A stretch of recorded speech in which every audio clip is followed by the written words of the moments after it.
Loué soit Jésus-Christ et avant avec Marie. Bonne et sainte journée à vous tous, chers enfants. Ravi de vous retrouver dans les cœurs sacrés de Jésus et de Marie, et dans le cœur chaste de Saint Joseph.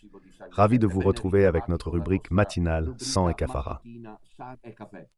Aujourd'hui, c'est mardi 29 octobre. L'Église se souvient avec une particulière dévotion de la mémoire liturgique de la bienheureuse Chiara Luce Badano que nous connaissons tous. Au cours de ces 8 années qui entrent dans vos foyers, nous en avons parlé plusieurs fois, cette jeune fille ligure qui à un certain moment tombe malade d'un ostéosarcome impitoyable et fait un chemin de sainteté en offrant toute sa vie au Seigneur. Pensez, comme vous le savez, vous vous en souviendrez, pensez qu'elle décide de renoncer à la morphine. Dans la phase avancée de ta maladie, pour tout offrir à Jésus, et elle prépare la mort comme un événement festif. Vraiment, là, la foi devient quelque chose de solennel, de sacré, je dirais même émouvant du point de vue de l'impact émotionnel. L'Église Luce dit à sa mère qu'elle veut une robe blanche. Il y a aussi des photos. Il y en a une en particulier du corps de l'Église Luce juste morte. Elle est vraiment consumée par la maladie et pourtant, elle reste si belle, fascinante, son témoignage.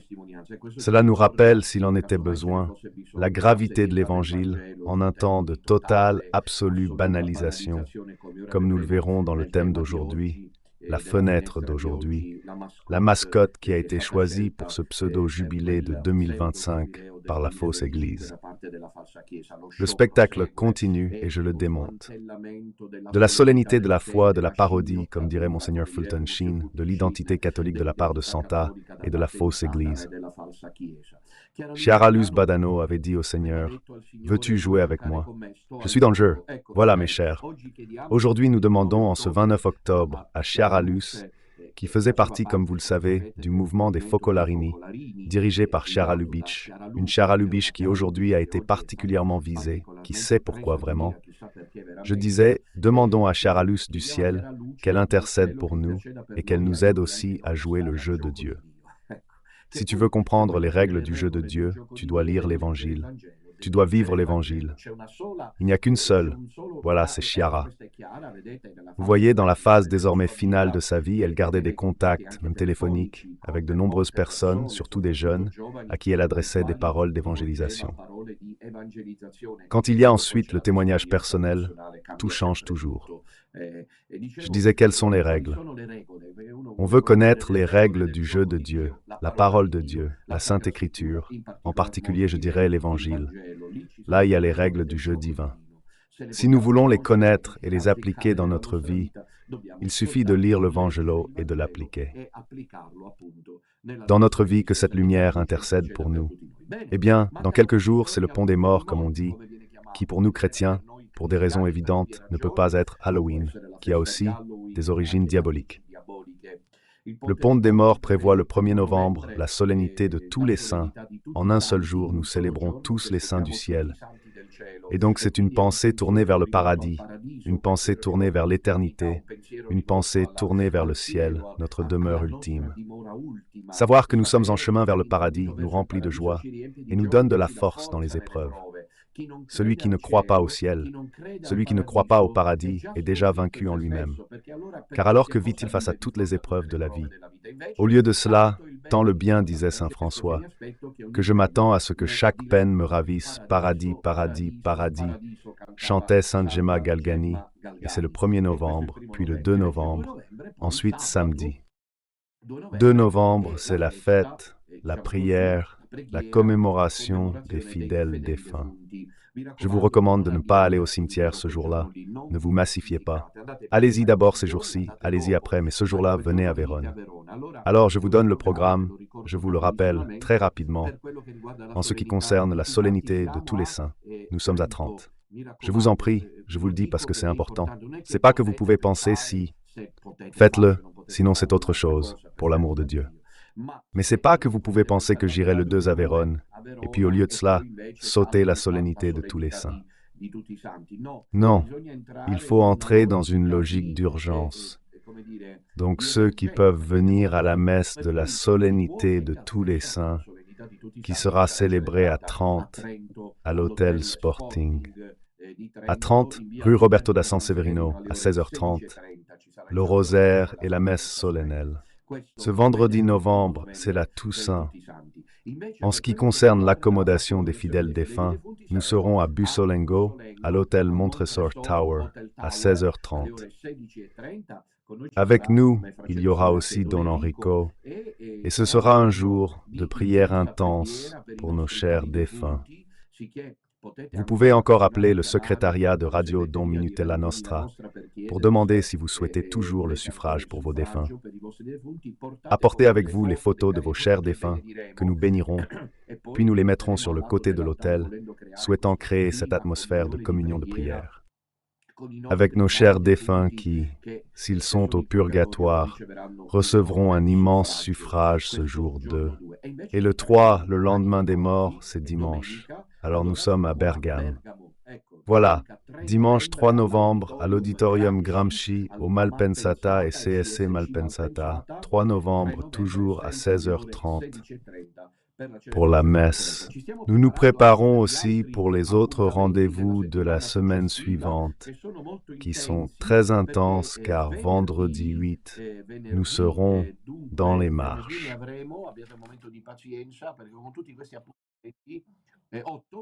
Venerdì 8, grazie alla regia, venerdì 8 saremo nelle Marche. Je suis en mesure de vous donner maintenant, au centre de conférence d'Ancône. Je crois que c'est la première fois qu'on est à Ancona, d'accord?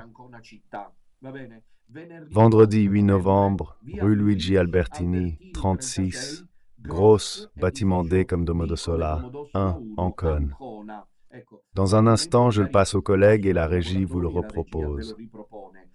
Ce vendredi 8 novembre, dans les marches à Ancône, centre de conférence D, un D comme Domodossola, centre de conférence D. Nous serons là pour la célébration de la messe, où nous pouvons arriver pour les confessions en ce moment de grâce. Au lieu de cela, le samedi 9 novembre, nous sommes à Pescara.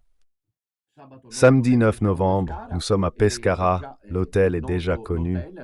Maintenant, la régie vous propose le lieu de la rencontre.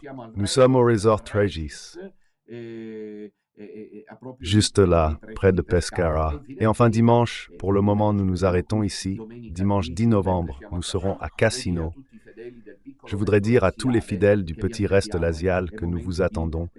C'est le moment de faire bloc, de nous retrouver ensemble à l'hôtel, au restaurant, au Bosquet, Cassino Frosinone. Et je voudrais dire que des bus sont prêts à partir de Rome avec 2 arrêts. Le bus est totalement gratuit.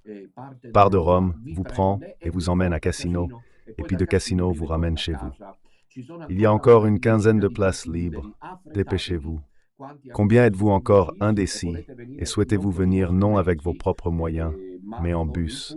Dépêchez-vous car il reste encore environ 15 places disponibles. Je vous rappelle donc qu'aujourd'hui c'est mardi, alors ce soir à 21h, il y a le Mardi Bellico.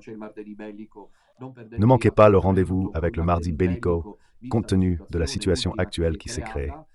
Voici de mon livre « La fausse Église et son destin » qui est toujours disponible en appelant le secrétariat de Radio Domina Nostra. Vous pouvez obtenir ce livre. Ce soir, on aborde le chapitre de mon livre. Voici le titre « Le cardinal Caffarra, Saint Athanase et l'Église à nouveau ». Que doit-on faire? L'Église que nous devons suivre, celle de Jésus-Christ, donc, c'est l'Église dirigée par Bergoglio qui n'est même pas pape. Premièrement, où c'est une Église à refonder. Deuxièmement, où cette Église n'existe plus. Troisièmement, ou encore c'est une Église qui survit dans un petit reste. Voilà pour vous jugements sévères. Ce sont ceux parmi nous qui sont partis, parce qu'ils ont soudain compris, face au dernier instrument de musique, que c'est encore l'Église de Jésus-Christ. Non, ce n'est pas l'Église de Jésus-Christ, et le signe est qu'elle va ouvertement à l'encontre de l'Évangile. Donc ce soir, nous en parlerons. Nous allons maintenant rediffuser le post. Partagez, partagez, partagez à 21 heures sur la chaîne YouTube de Radio Domina Nostra, ce rendez-vous du mardi guerrier. Partagez, likez chaque direct et que la communauté est diffuse. E la community diffonda il messaggio di Radio Domina Nostra. Ci congratuliamo vivamente con Don Ramon per questo incontro fatto ieri sera sul canale nostro di Radio Domina. Il punto, lo chiamiamo così, magari gli daremo possibilità di avere appunto questa finestra se lui vorrà compatibilmente ai suoi impegni. Lo ringraziamo vivamente Don Ramon. Chi ha ascoltato, la trovate sulla playlist di Radio Domina Nostra, il suo intervento, vi sarete resi conto della pertinenza dei discorsi tenuti da Don Ramon, à propos de la situation actuelle, a fait toute une réflexion bien structurée qui a ensuite abouti à des conclusions significatives. Je vous renvoie justement à sa catéchèse du soir, car vous trouvez toujours nos catéchèses disponibles sur la playlist de Radio Nostra. Alors, une fois de plus, je vous rappelle la catéchèse de ce soir, le cardinal Caffarra, saint Athanase et l'Église à nouveau pour le cycle de catéchèse du mardi de guerre tiré de mon livre La fausse Église et son destin. Il y a aussi l'autre livre que nous commencerons bientôt à commenter, qui est sorti récemment et qui risque d'être boycotté parce que je n'en parle pas et ne le commente pas encore. Voici L'Aigle et le Soleil, le premier volume de commentaires sur l'Évangile de Saint Jean. Vous le trouverez disponible à la secrétairie de Radio Domina Nostra ou dans les lieux où nous nous rendons pour ces rencontres de prière qui sont toujours très intenses et très belles. Voilà mes chers. Alors, enfin maintenant, je vous dis que je suis en voyage, naturellement, comme vous le savez, parce que je me prépare à ce pont des morts à Trente, à Vérone et à Bergame. À Trente jour 1, à Vérone jour 2 et à Bergame jour 3. Je suis content que Don Enrico nous rejoigne, qui nous aide là où c'est possible.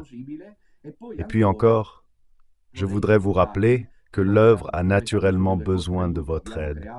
Nous avons créé, pour des raisons que vous pourrez facilement comprendre, un nouveau IBAN. Je remercie tous ceux qui, sans attendre que Don Minutella le dise, en personne sage, se rendent compte que l'œuvre doit être soutenue et donc font des versements réguliers, constants, sans recevoir de gratitude de ma part. Pour soutenir l'œuvre. Et puis il y a aussi le compte courant postal, comme vous le voyez, le voici. Le compte courant postal est un moyen plus facile de nous aider. Nous aider dans quoi? Aide-nous à propager l'œuvre. L'œuvre laquelle? L'œuvre de la vérité, l'œuvre du petit reste qui survit pour garder la foi catholique. Et que la Vierge est avec nous, chère Fleur. Regardez, il ne peut y avoir de doute. Je voudrais vous raconter un épisode qui risquait autrement de tomber dans l'oubli. Je vois que mon ange gardien me le rappelle. Alors nous avons été à Graz, non? Le week-end a été très chargé. Hier, nous avons passé 7 heures en voiture. On a nos camionnettes. 7 heures en voiture. 7 heures ou plus. 7 heures. Oui, à peu près ça. Parce que nous venions d'Autriche, de l'Autriche orientale d'ailleurs. Donc nous avons dû traverser toute la zone allant de Klagenfurt à Villach, puis traverser les Alpes, entrer à Udine et progressivement aller vers les lieux où se tiendra la rencontre. Je suis occupé en fait ces 2 jours, pas vraiment au Veneto, mais ailleurs pour des raisons personnelles. Je disais que nous étions en Autriche dimanche pour rencontrer le petit reste de langue allemande. Ils n'étaient pas très nombreux, en fait ils étaient vraiment peu, et samedi nous étions à Udine. Voilà, dimanche lors de la rencontre, nous étions à Graz, donc avec mon entourage, à partir de Frère Celestino. Nous avons pris un logement dans un des hôtels de Graz, juste au centre. Centre historique. Historique. Oui, dans le centre historique. Ensuite, Frère Celestino, avec sa candeur évangélique, je crois que les attaques contre Frère Celestino ces jours-ci révèlent l'infamie qui se trouve de l'autre côté. C'est ce que je pense personnellement. Avec le style de légèreté évangélique qu'il caractérise, ce qui ne veut pas dire être déficient. Donc quand il faut, Il faut. Fra Celestino, comme vous le savez, sait parler. Pain au pain, vin au vin. Puis, il est fils des Dolomites, donc j'ai pas besoin de vous le dire. Alors, frère Celestino, avec cette simplicité qui le caractérise, puis à nous du suivi, il nous a raconté que pendant qu'il était dans le hall de l'hôtel, là à Graz en Autriche, pensez à ce que peut faire la Vierge. Un homme le voit. Vous savez que Fra Celestino a le habit « Je marche ainsi » car je ne sais pas si vous savez. Le cher pape François, comme il l'appelle, puisqu'il veut l'accueil de tous dans l'Église et dit que les portes sont pour tous, tous, tous, il m'a réduit à l'état laïque. Encore une fois, la ligne est coupée. Le réseau, je disais que c'est assez inhabituel cette histoire. Je pense que nos ennemis sont un peu bêtes. C'est ce que je pense, parce qu'ils le font comprendre. Comment se fait-il qu'à chaque fois le réseau coupe quand le matin Dominutella fait Santi et café? Vous pouvez l'expliquer, parce qu'une fois je suis à Crémone, une fois à Milan, une fois à Udine, une fois à Graz, une fois ici. Comment est-il possible que ce soit le nuage de Fantozzi qui nous suit? Du coup, chaque matin, il faut dégager le champ. Et, chers enfants, il faut être aux aguets. Alors je disais qu'entre le prêt, nous étions là à Graz. J'espère que vous ne vous êtes pas éloignés. Soyez patients quand la diffusion s'arrête et restez là pendant quelques minutes, parfois même quelques secondes, car on s'en souvient. Et il nous a raconté que pendant qu'il se promenait là avec sa robe de moine parce qu'il ne l'enlève jamais, dans le hall de l'hôtel, un hôtel plutôt bien, un type l'a arrêté, pensez un peu. Un Espagnol qui travaille en Autriche, il l'a arrêté pour lui demander de se confesser. Vous voyez ce que Dieu peut faire? Il a précisé le discours de Bergoglio parce que c'est toujours important à dire. Personne ne veut se moquer de personne. Et puis il doit se confesser là dans le hall. Manifestement, il en avait besoin. On ne sait de quel danger cet homme a été sauvé. Et grâce à Dieu, il est passé dans un hall de l'hôtel de Graz. Entre le père Celestino qui confessait et cet homme espagnol qui travaillait, il était là pour le travail en Autriche. Voilà, c'est pour vous dire comment personne ne reste les bras croisés dans l'association. Les bavardages sont des bavardages. Mais ensuite, on passe à l'action, parce que d'ailleurs, j'ai vu un film de guerre très intéressant, Le sacrifice des troupes canadiennes pour repousser la ligne m'a beaucoup marqué. De feu nazis et combien sont morts. Pensez, environ 3100 soldats canadiens sont morts dans cette bataille, près d'Anvers, et plus de 4000 nazis, entre 4 et environ 8000 vies humaines sacrifiées par les projets de guerre. Et ce matin, je pensais à ces âmes, vu que nous approchons du 2 novembre.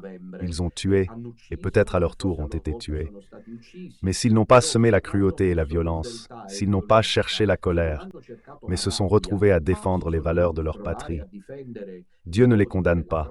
Au contraire, il les récompense s'ils sont morts sur le champ de bataille.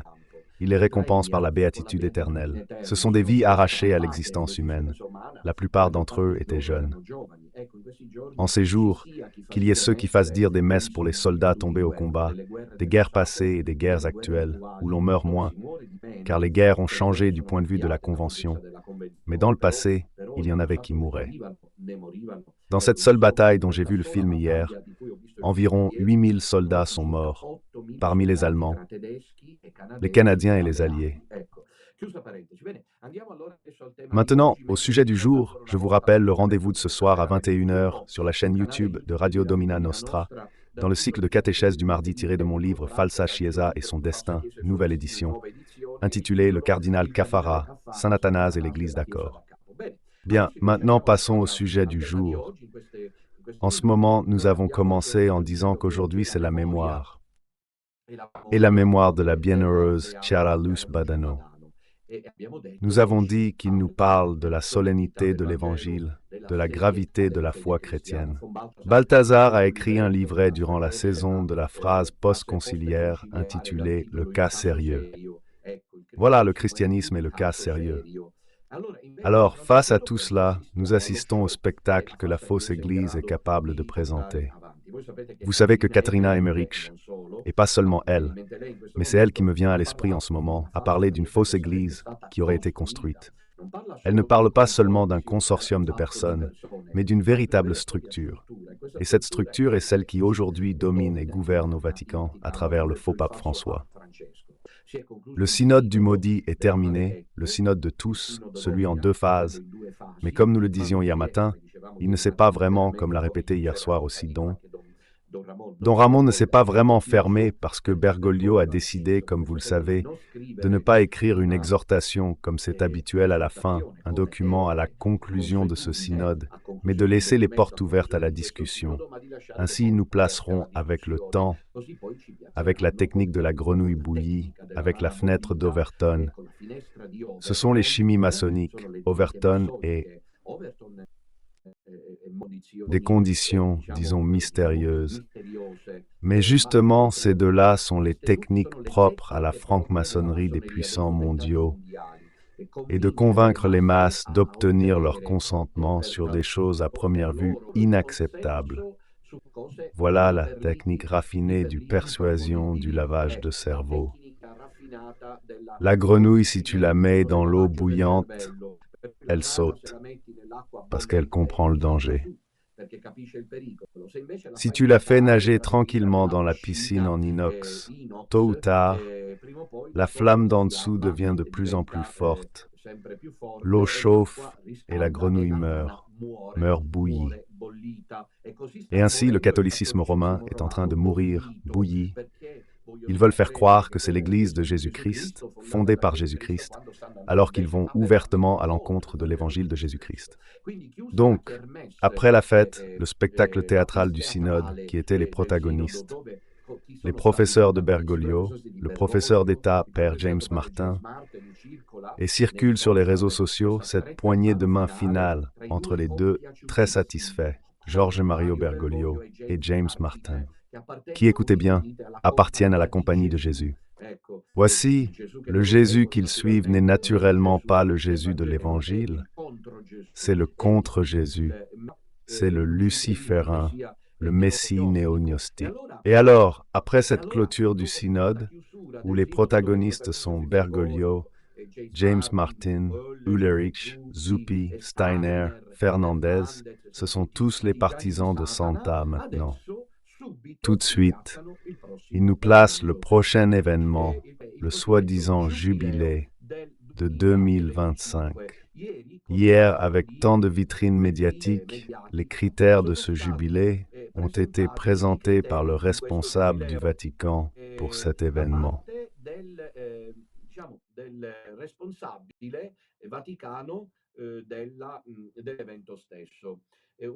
Un jubilé d'espoir au signe de ceux qui, voyons, peut-être au nom de Jésus-Christ, de la foi.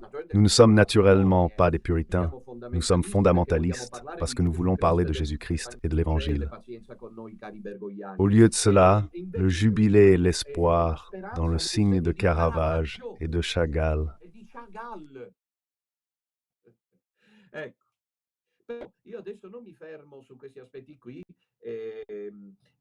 Parce que ce n'est pas le moment, on y reviendra. Ce jubilé a été voulu par Bergoglio et présenté hier par Monseigneur Rino Fisichella, qui attend depuis toujours la pourpre cardinalis, la voyant toujours de loin comme un mirage, tant pis pour lui, pro-préfet du dicaster pour l'évangélisation, de la section pour les questions fondamentales de l'évangélisation dans le monde. À ses côtés, il y avait une femme. Barbara Jatta, directrice des musées du Vatican, c'est un événement spirituel, on le voit, et David Mambriani, conservateur de la Rassegna Giubileo et Culture pour les concerts et les expositions. Donc comme vous le voyez, l'ouverture est absolument toute spirituelle, n'est-ce pas? Au centre l'Évangile, au centre Jésus-Christ. Non, c'est pas comme vous le voyez, c'est pas ça. On présente un événement comme s'il s'agissait de la Kermesse, qui est la commune de Vattelapesca. C'est en été, quand les touristes arrivent, que ça se passe vraiment. Mais nous n'en sommes pas encore au cœur du sujet, car dans le contexte de cet événement proposé, le jubilé de 2025, divers événements sont annoncés que je vous recommande de ne pas manquer. Ces événements si spirituels, la mascotte du jubilé de 2025 a été présentée.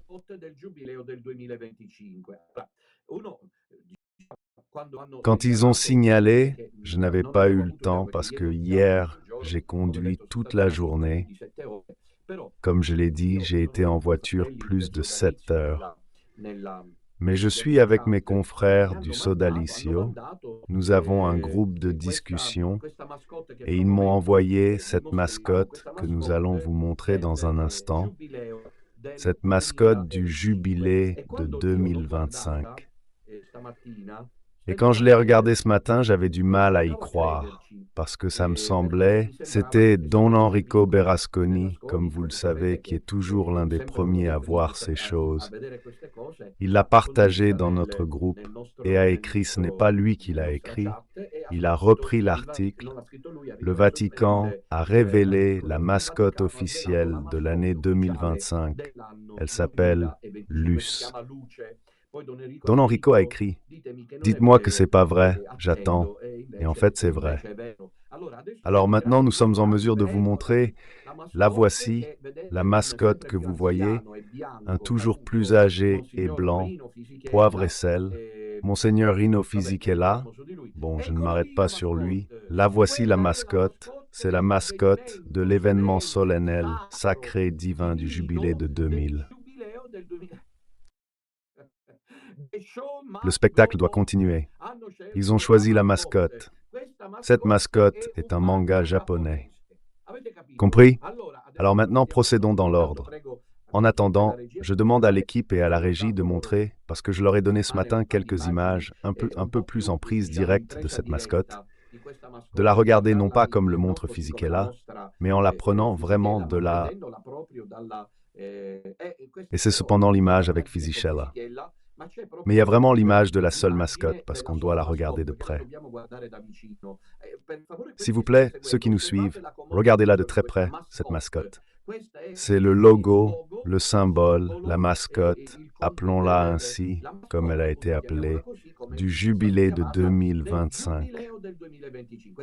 Ce truc, c'est quoi? C'est qui ce perso? Qui? Luce. Et pourquoi ça? Parce qu'on pourrait dire, bon, un peu de légèreté à les minutes là, ne sois pas exagéré, mets-toi à jour, c'est l'Église qui veut plaire au monde. Sauf que, théologiquement, c'est impossible. Car Jésus-Christ l'a dit une fois pour toutes dans l'Évangile de Jean, « Si le monde vous hait, sachez qu'il m'a d'abord haï. » Ceux qui sont enfants de la lumière dans le monde, même s'ils ne sont pas chrétiens ou baptisés, ensuite ils te cherchent. Cherche la vérité de l'annonce chrétienne.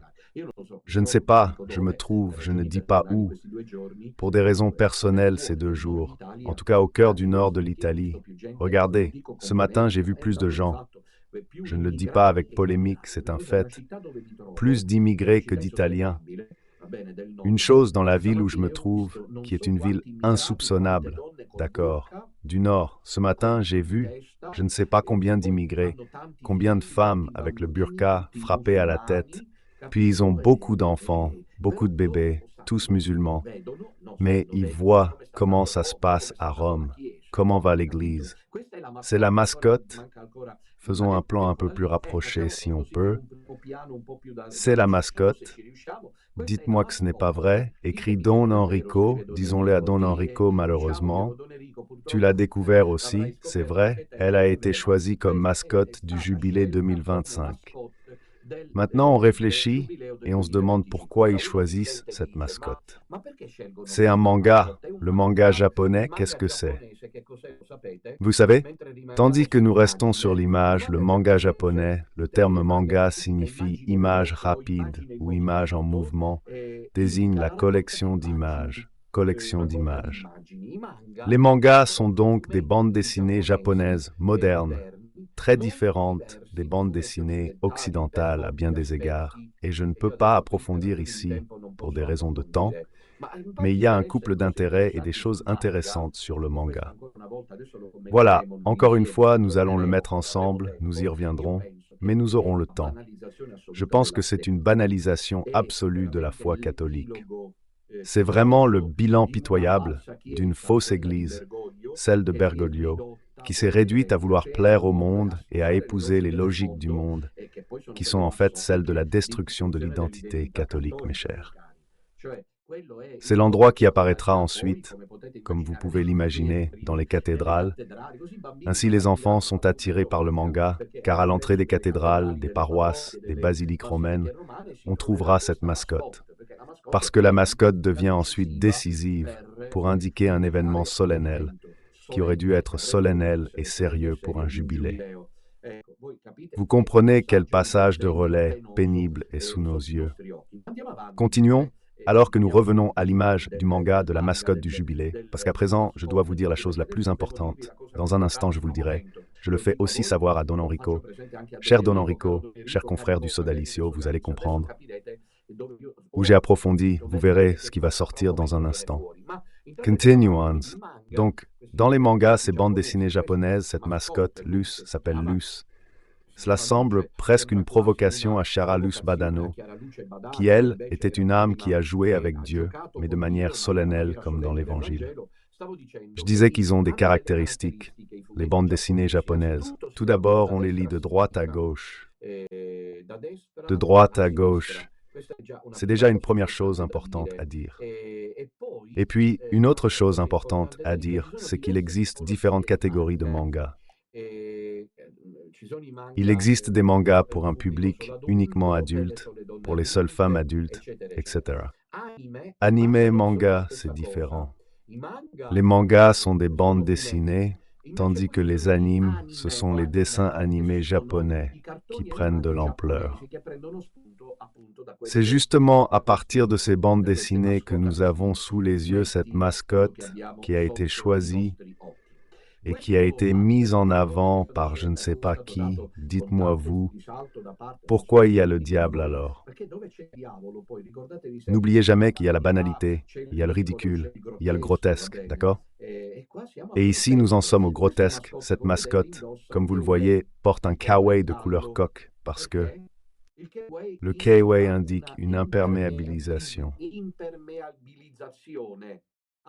Attention, pourquoi ce kawaii que vous portez couvre même la tête jusqu'à recouvrir tout le corps? Quel est le motif selon vous? On sait que quand il pleut, on met le kawaii. Le kawaii, il fait quoi? Il arrive la pluie tombe, elle n'entre pas. Compris le message subliminal?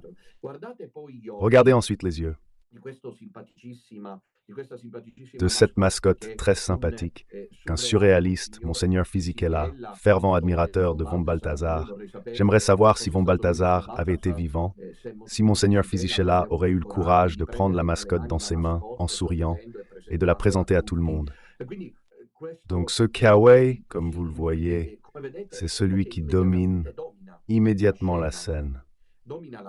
Le kawaii domine la scène. C'est quoi alors le kawaii? C'est ce qui t'empêche de recevoir l'eau à l'intérieur. Vous savez que l'un des symboles de la grâce est l'eau, l'eau de pluie. Comme la pluie tombe du ciel, lit-on dans le prophète Ésaïe, et elle ne me revient pas sans avoir produit ce pourquoi je l'ai envoyée. Ainsi en est-il de ma parole.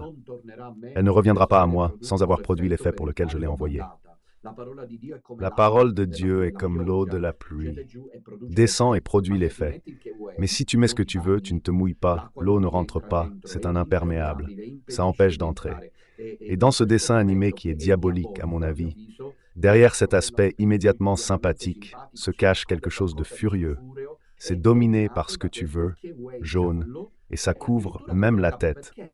Mais pourquoi ça couvre la tête? Mais peut-être que le jubilé se fait en grogne, ou peut-être que c'est déjà prévu. Ils ont contacté l'aéronautique militaire et ils ont dit que pendant tout le jubilé et tous les événements du jubilé 2025, il pleuvra. Mais alors, pourquoi l'avoir aussi sur la tête? Pour ce que je viens de vous dire.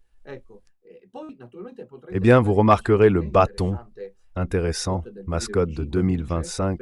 Lumière, voyez qu'il tient ce bâton, ça devrait être le bâton du pèlerin. Non? Le bâton du pèlerin, c'est ça? Regardez-le bien, quelle forme il a.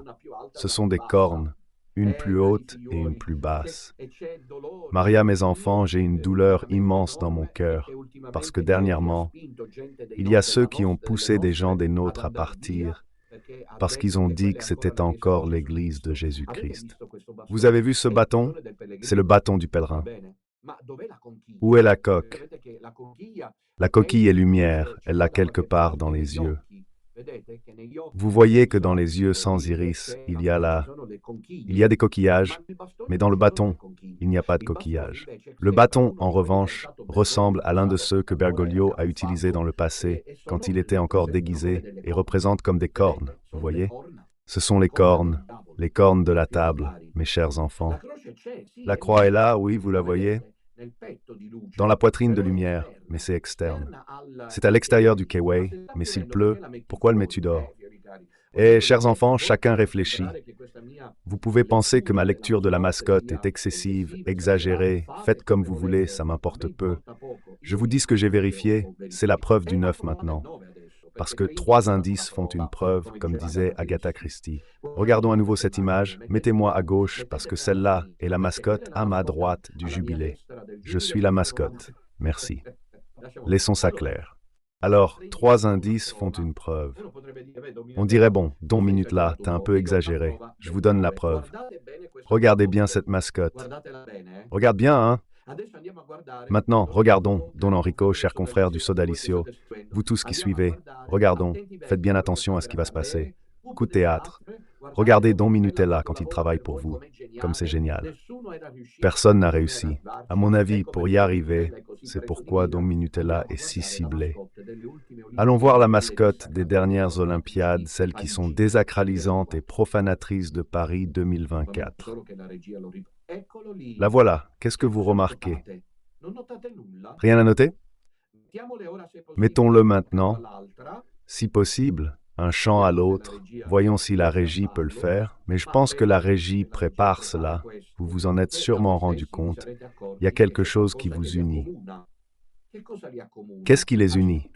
Tout d'abord, les 2 mascottes, celle de Paris 2024, celle de la dernière scène dissacrante et profanatrice, et celle du jubilé, sont toutes 2 des mascottes issues du monde japonais, du monde des mangas japonais, comme vous le voyez très bien.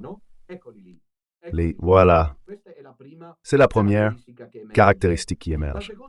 La deuxième caractéristique qui donc reste dans le domaine de la bande dessinée. Maintenant, si un événement mondain, païen, terrestre, sportif comme celui de Paris, où cependant ils n'ont pas perdu l'occasion de s'en prendre à la foi catholique, on peut choisir une mascotte de ce type-là. La voici, c'est la mascotte, je le répète, des Jeux Olympiques 2024. Pourquoi Rome devrait-elle aussi choisir une mascotte, elle aussi, des mangas japonais avec ce style si cartoon, avec ce style si, disons, léger et banal? Y aurait-il une direction supérieure? Mais qui n'a pas remarqué? Évidemment, le dernier flûtiste en date est convaincu que c'est encore l'Église catholique. C'est encore l'Église catholique? Regardez les yeux. Les yeux, vous avez vu? Quelque chose les relie, non? Remarquez bien les yeux. Les deux mascottes n'ont pas de personnalité. Elles ne doivent pas en avoir. On dirait qu'elles l'ont, mais ne parlent pas. La lumière que nous voyons, la mascotte du prochain pseudo-jubilé de 2025, est une mascotte qui semble ne pas réussir à communiquer. Regardez bien. Et là, comme s'il demandait de l'aide, il tient dans sa main gauche le bâton avec les cornes et il porte un Kieway, c'est celui qui domine. C'est celui qui domine sur tout le Kieway. Ensuite, remarquez la posture de la main droite. Mais je m'arrête ici. Cette main droite aurait pu être représentée de plusieurs manières. Cette posture est typique de certains cercles. D'accord, je dois finir pour aujourd'hui. Je suis en voyage, mais ça doit faire 1 heure, en fait 3/4 d'heure. Mais avant de conclure, j'aurais une suggestion pour Monseigneur Fisichella et Bergoglio. Regardez, voici le bâton de Bergoglio. Merci, Régie. Comparons-le maintenant avec le bâton de lumière, la mascotte du pseudo-jubilé de 2025. Les jeux sont faits. Ainsi, ceux qui veulent comprendre comprennent. Fenêtre d'Overton, grenouille bouillie. C'est encore l'Église de Jésus-Christ. Quelle grâce pastorale est-ce là? Vous sauriez indiquer quelle signification a ce pastoral-là? Regardez le bâton du pèlerin qui n'est pas dans les mains de la mascotte maléfique du maléfique pseudo-jubilé de 2025. Regardez le pastoral de Bergoglio et vous aurez tout compris. Mais je disais pour conclure que j'ai une suggestion à faire. Je suis encore à temps pour changer d'avis, mais s'ils veulent vraiment le garder, j'aurais suggéré d'y ajouter aussi ceci. Moi, c'est ma proposition. La mascotte que je propose pour le jubilé de Bergoglio, la voilà. Non, celle-ci est encore à lumière, elle devrait être arrivée. Dommage, parce que peut-être je ne l'ai pas envoyée, mais c'était un coup de théâtre final. Voyons, ayez un peu de patience, mais en voyage, c'est toujours un gros problème de l'envoyer. J'essaie de voir, oui, je l'avais envoyé, mais manifestement, il n'est pas arrivé. Je demande à la régie si ma proposition vous est parvenue. Voici, c'est ma proposition pour le jubilé de 2025. Pinocchio, mais où vas-tu?